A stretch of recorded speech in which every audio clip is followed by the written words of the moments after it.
banget ada di panggung ini, such an honor. Thank you teman-teman Go to Impact Foundation. Dan hari ini kita akan menyambut tamu saya. Ini our first talk show, tadi udah ada pesanan-pesanan sedikit dari panitia. Acaranya casual aja Mbak ya nanti talk show-nya ya. So, aku juga udah ngobrol sama orangnya langsung. Hari ini kita mau ngobrolin banyak hal. Tapi satu hal yang ketangkep dari tamu kita yang saat ini adalah ketika aku membaca profil beliau rasanya benar-benar wah gila keren banget nih orang ya kan.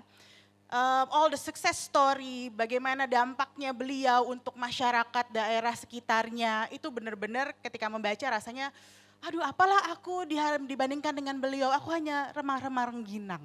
Nah jadi, tapi ketika udah ketemu, kita ngobrol ternyata sama-sama manusia, sama-sama mama-mama yang punya anak remaja, dan terasa sekali cerita ups and downs-nya jatuh dan bangunnya itu.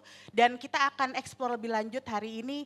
Welcome to my new friend, Mbak Olivia Padang. Terima kasih Mbak. Kita jadi kaku ya? Bisa nonton tuh. Maaf. Enggak sih ya, kalau habis lihat video Sukla gini itu kayak terharu sendiri. Masih terharu ya? Segitu banyak dampak yang sudah dikeluarkan tadi dari video-videonya, luar biasa banget perjalanannya nampaknya. Iya terima kasih. It's not only about impact dan dampak, tapi the experience, the journey and everything tuh totally amazing ya. Totally amazing, nice. Kalau misalnya kita lihat tadi dampak-dampaknya gitu ya, aku imagine ketika dirimu pertama kali bilang aku mau terjun nih di dunia waste management. Itu such a good cause ya kan? Aku yakin your family pasti excited dan mendukung saat itu. Sayangnya totally enggak ya. Jadi saya ini datang dari background keluarga dokter. Jadi pada saat I think di tahun 2019 itu ketika saya bilang ke ayah saya waktu itu, Pak, I wanna work in waste management field. Dia nggak ngerti waste management, taunya tukang sampah gitu ngomongnya. Jadi, no it's not possible, kamu nggak boleh. Apalagi itu kan awal-awalnya COVID tuh Mbak, sebenarnya 2019 gitu. Jadi totally opposite. Sampai dia bilang, kamu kurang uang ya? Mau dikirimin berapa nih bulanan supaya nggak usah jadi tukang sampah bahasanya gitu. Tapi it become itu jadi tantangan, lagi-lagi jadi tantangan sama pemicu ya. Dan astungkara tuh bahasa Balinya syukurlah alhamdulillah saat ini at least saya bisa bikin orang tua saya bangga jadi social entrepreneur gitu. Wow. But it's a long journey Mbak, 5 years. Siapa di sini para CCI yang dapat dukungan penuh dari orang tuanya? Banyak ya? Wow. Ternyata beliau tidak. Lebih gampang minta izin nikah jangan-jangan daripada minta izin untuk jauh lebih gampang minta izin nikah lagi daripada jadi tukang sampah. Iya. Daripada jadi tukang sampah. Oke. Nah, ternyata susah dimulainya ya kalau misalnya untuk Mbak Olivia Padang. Tapi sebagai founder, ini kan dari Sukla CCI tahun 2023 sebagai salah satu winnernya sebenarnya ya dari tahun 2023 ya. Itu pertama kali kebentuk tuh gimana tuh Mbak si Sukla Project? Sama dengan teman-teman yang saat ini ada di sini. Jadi kita melalui sebuah proses ya dari pendaftaran. Jadi di awal itu ada staf saya yang ngomong, Bu mau ikut nggak nih lomba, namanya apa? Nggak pernah dengar saya gitu loh. Terus ya udah ikutan aja dan ternyata Sukla itu justru terbentuk dari program CCI tahun lalu di mana saya sangat bersyukur banget sih di Sukla ini saya bertemu dengan teman-teman dari Waste Hub dan Rebrix. Kalau mungkin mau tahu lebih banyak kita ada booth-nya di depan, bisa tanya-tanya. Dan di sana dengan melalui berbagai proses dalam CCI Lab terbentuklah Sukla Project ini. Sukla Project ini tuh kita bikin di daerah yang namanya Besaki. Besaki itu mungkin udah banyak teman-teman yang tahu. Jadi Besaki itu area pariwisata Bali yang juga merupakan nggak bisa lepas tuh dari keberadaan Pura Besaki. Sehingga adat istiadat dan perilaku lokalnya tuh memang agak berbeda dengan daerah Bali yang lain. Jadi challenge tersendiri ya. Dan yang kedua, kenapa kita pilih Besakih juga? Karena sebagai Balinese gitu, saya selalu bilang nih ke teman-teman, di sini tuh tempat yang sebenarnya setiap langkah kita isinya doa. People pray here. Dan kenapa sampah itu hanya dibuang aja ke jurang seperti itu gitu loh. Jadi ayo kita start something here, kita bawa perubahan, dan berkat bantuan dari CCL Lab ini kita bisa menciptakan sebuah plan, program yang untungnya kemarin berhasil jadi pemenang sehingga bisa terlaksana. Berjalan terus Iya. Artinya apa tuh Mbak kalau misalnya sukla?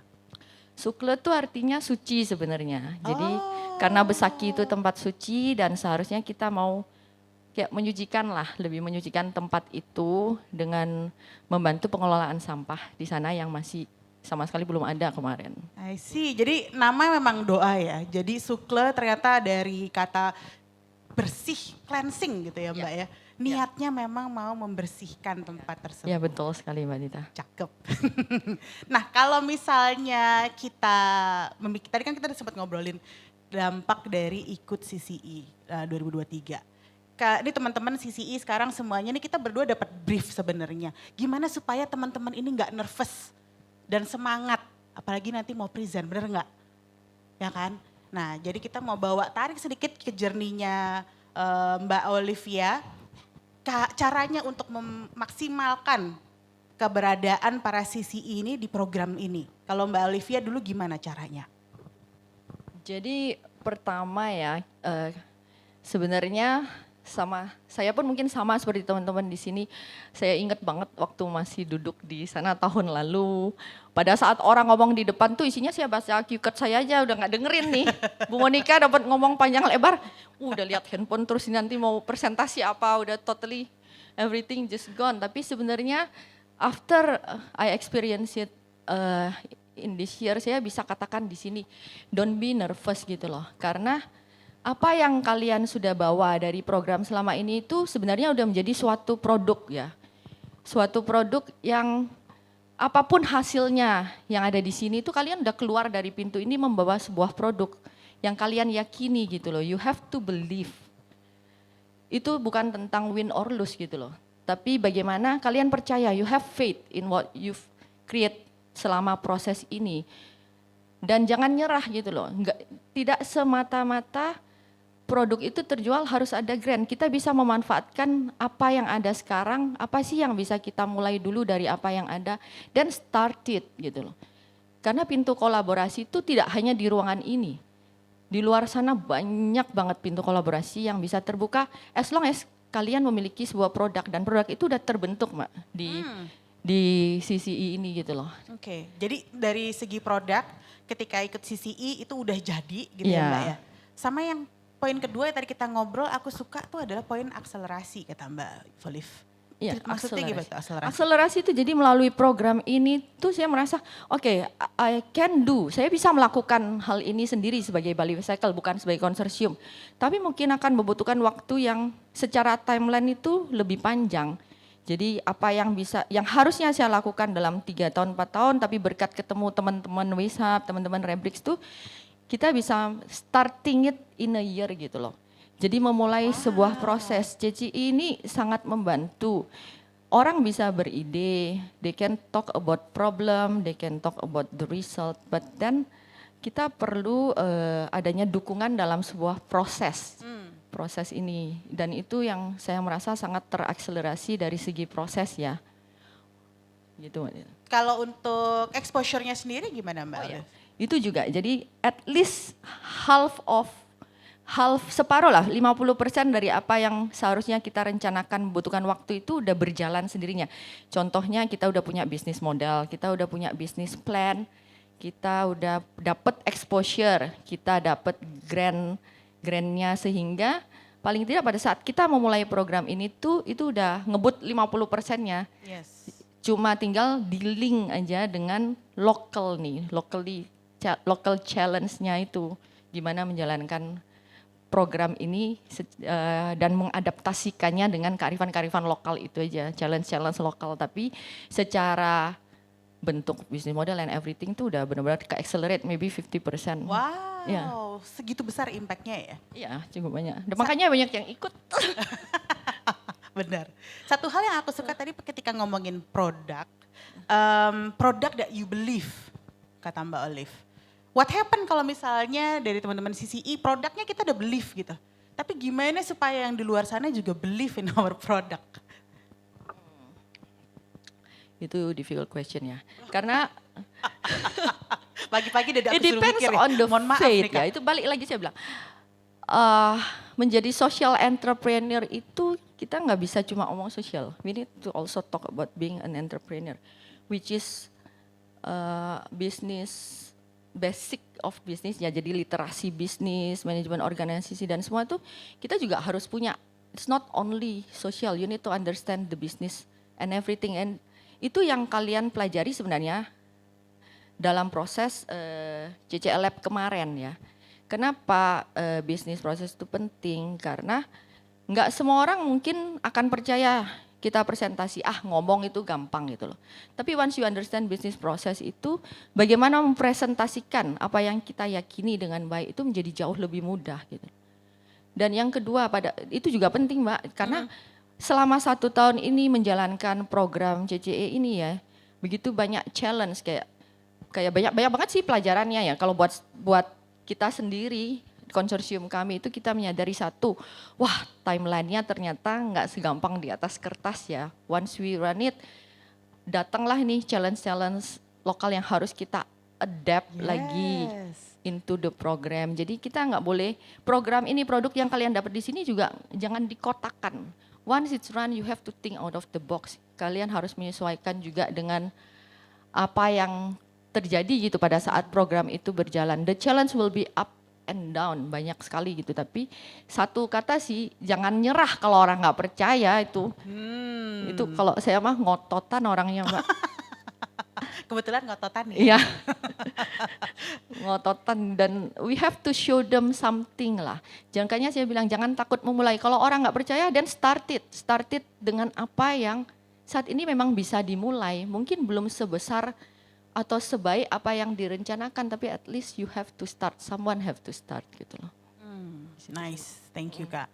Sekarang kalau misalnya tadi kita ngomongin to be sustainable itu kan business mindsetnya harus bagus gitu ya, tadi Mbak Olive bilang business acumen-nya. Apa sih yang biasanya perlu kita lakukan pertama kali untuk membuat tadi business mindset kita lebih tajam? Karena kan kalau kita ngomongin sustainability erat juga hubungannya dengan revenue. Dan kita sebagai social entrepreneur tentunya juga harus memikirkan hal itu gitu kan ya. Nah apa yang dilakukan oleh Mbak Olive kemarin ketika memikirkan tadi itu how to make revenue untuk membiayai apa yang harus saya kerjakan tadi di Sukle? Satu yang pasti planning ya. Planning yang kita bentuk dari program CCE yang kemarin. Itu kalau saya ngomong time frame sebenarnya planning itu kita kan do survei, research dan sebagainya. Dibuat dengan waktu yang kita buat ini kita sebisa mungkin mengambil data sebanyak-banyaknya dulu kan. Kita harus plan sebuah program yang nanti kita yakin ini akan berjalan. Planning itu very important first. Terus kedua adaptability. Jadi kita harus adapt dengan situasi. Itu yang kembali lagi ke yang saya bilang tadi. Oke, ini yang mereka punya sekarang hanya contohnya di proyek Sukle, hanya bangunan yang udah mau runtuh, sampah yang numpuk dari bank sampah, apa nih yang bisa kita lakukan pertama kali? Ya. Karena dan kita tahu nih kita punya timeline, kapan kita akan mengenerate revenue dari produk kita itu. Karena we know, kita nggak bisa menggantungkan diri kita hanya merely kepada grant. Grant itu ada batasannya, jadi kita harus ngajarin bagaimana kita bisa mempunyai plan sehingga dalam waktu setahun ini setelah setahun membuat program ini menjadi sustain. Nah, dan di situ saya bilang business minded itu pemahaman baik apa yang kita punya, business minded yang kita pelajari di sini itu kita harus transfer gitu loh ke mereka. Kaget. Alarm kebakaran atau apa ya? Timernya habis Kak. Oke. Emang udah 20 menit? Udah 20 menit ya? Baru asik ngobrol nih. Baru mulai kayaknya. Udah harus habis? Aman? Masih boleh satu pertanyaan lagi? Satu pertanyaan lagi kalau gitu ya. Karena kita harus bergerak. Tapi another thing yang kita pingin kasih adalah tips buat para CCE. Gimana sih caranya supaya survive the long marathon? Because it is a marathon, it's a long journey. Kalau dari Kak Olive gimana? It's simple ya. You harus punya keyakinan sama nggak boleh menyerah. Saya paham betul. Sebagai pekerja environmental, kadang-kadang itu kita merasa kita udah melakukan begitu banyak hal. Sebagai praktisi itu begitu banyak, begitu dampak itu dihitung, wah kok kecil banget gitu. Itu contohnya kayak kita udah belajar setengah mati, tapi waktu keluar nilainya kenapa dia merah terus gitu loh. Dan itu kita nggak boleh give up di sini. Bekerja untuk lingkungan itu takes time, good things takes time. Kayak saya bilang, studi banding saya ke luar negeri, even di Europe yang sekarang udah bagus banget, mereka memulai apa yang kita mulai sekarang di Indonesia ini 30 years ago, 30 tahun yang lalu. Segitu lamanya, jadi nggak boleh nyerah apapun yang people judge you, apapun challenge-nya, karena pasti selalu ada jalan ya, apa yang kita inginkan baik, yakin saya pasti jadi baik Mbak. Dan mungkin kita belum lihat dampaknya sekarang, tapi nanti. generasi Kalian harus selanjutnya merayakan setiap pencapaian sekecil apapun, mau dikritik, mau di apa, itu kalian harus rayakan. Karena pencapaian-pencapaian kecil itu nanti, waktu saat pencapaian besar itu datang baru berasa banget artinya Mbak. Luar biasa. Dan aku senang banget tadi kita bilang merayakan pencapaian sekecil apapun. Tadi seperti kata Mbak Monica, hari ini kita merayakan teman-teman semuanya gitu kan ya. Dan ini sekaligus menutup juga agak tegang ya kita ya, karena di layar udah merah-merah, kedip-kedip. So this is the first talk show yang kita harapkan bisa sama-sama membantu teman-teman CCE untuk lebih yakin, lebih pasti langkahnya. Good luck to you all. Ya nggak boleh nervous karena sampai ke final ini udah pencapaian yang luar biasa buat kalian. Tepuk tangan dulu buat kalian. Good luck untuk interviewnya ya. Good luck dari Kak Dita dan Kak Olive, dua mama yang menolak dipanggil ibu dan tante ya. Good luck buat semuanya. Thank you teman-teman semuanya. See you later.